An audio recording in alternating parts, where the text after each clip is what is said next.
I just wanted to very quickly bring you the latest news on Dartmoor. Dartmoor National Park now have agreed to appeal the decision on this High Court ruling about wild camping on Dartmoor. So I'm going to read to you the press release. Dartmoor National Park Authority met today, 27th of January, to agree key decisions on backpack camping. Following the High Court judgment in the case of the Dartmoor versus Dartmoor National Park Authority, members have agreed to seek permission to appeal to the High Court, endorse the new permissive system agreed in principle with the Dartmoor Commons Owners Association, investigate which areas of common land owned by the authority could be opened up to backpack camping, pause work on the bylaw review so the implications of High Court judgment can be fully considered. Commenting after the meeting, Dartmoor National Park Authority Chief Executive Dr. Kevin Bishop said, "We are grateful to the common landowners, including Mr. and Mrs. Darwell, who caused all this problem." Should we not just mention that? Who moved at speed to positively support the permissive system for backpack camping. Yes, as we've already discovered, they're the ones that have caused all this problem, and they're the ones that now will be paid to allow backpacking, camping, well, camping, not backpacking, camping on their land, which seems ludicrous to me.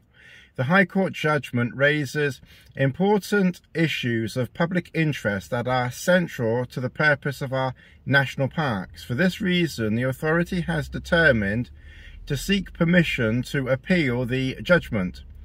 Our national parks are largely owned by private individuals and we respect their rights. However, our national parks were designated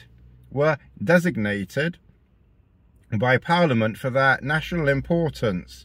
They have twin purposes: to protect and conserve, and to provide opportunities for all parts of society to responsibly enjoy them.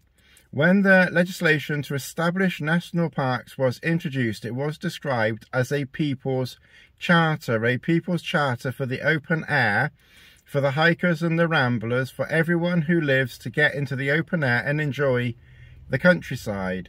The High Court judgment potentially fetters that charter and seems contrary to the wishes of Parliament.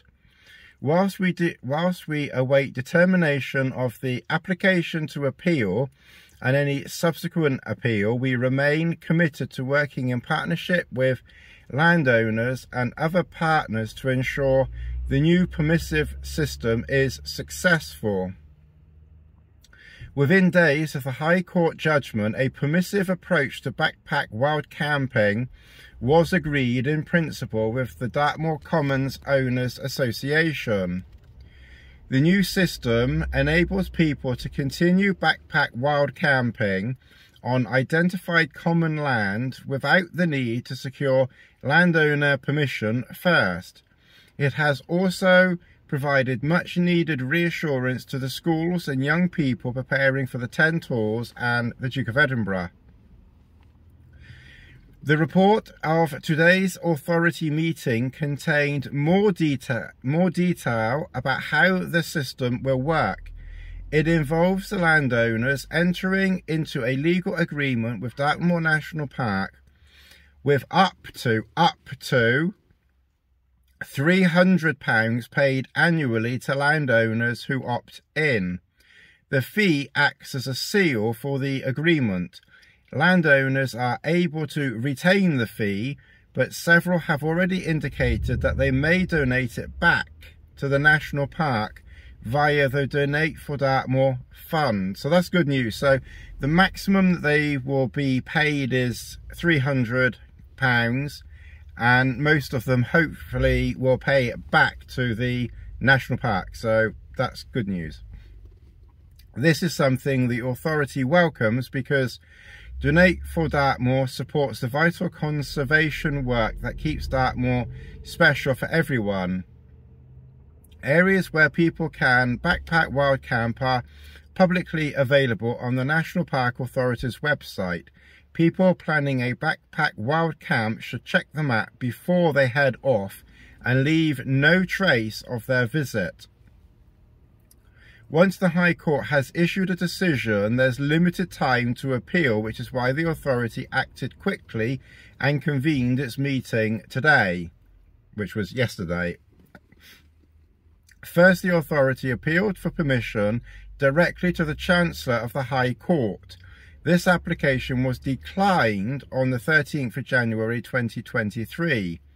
The next step involves filing an appeal notice to the Court of Appeal. This has to be done by the 3rd of February. The court will then decide to grant permission to appeal or refuse permission to appeal.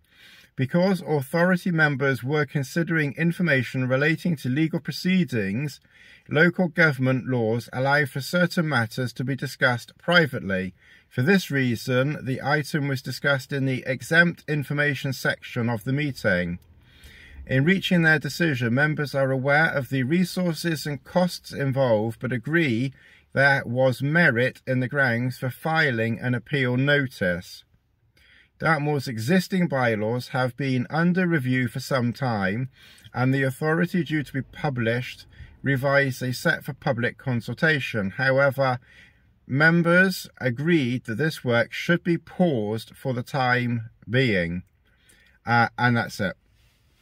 So it sounds like they're going to appeal, and it will be decided this has to be done by the 3rd of February. So I'm not quite sure what the deadline for yesterday was. That, I'm guessing, is I don't know, all these dates are complicated. They had to log the appeal yesterday, and then obviously they then have to file an appeal notice. This has to be done by the 3rd of February. So there's a lot of complicated dates and things like that going on here.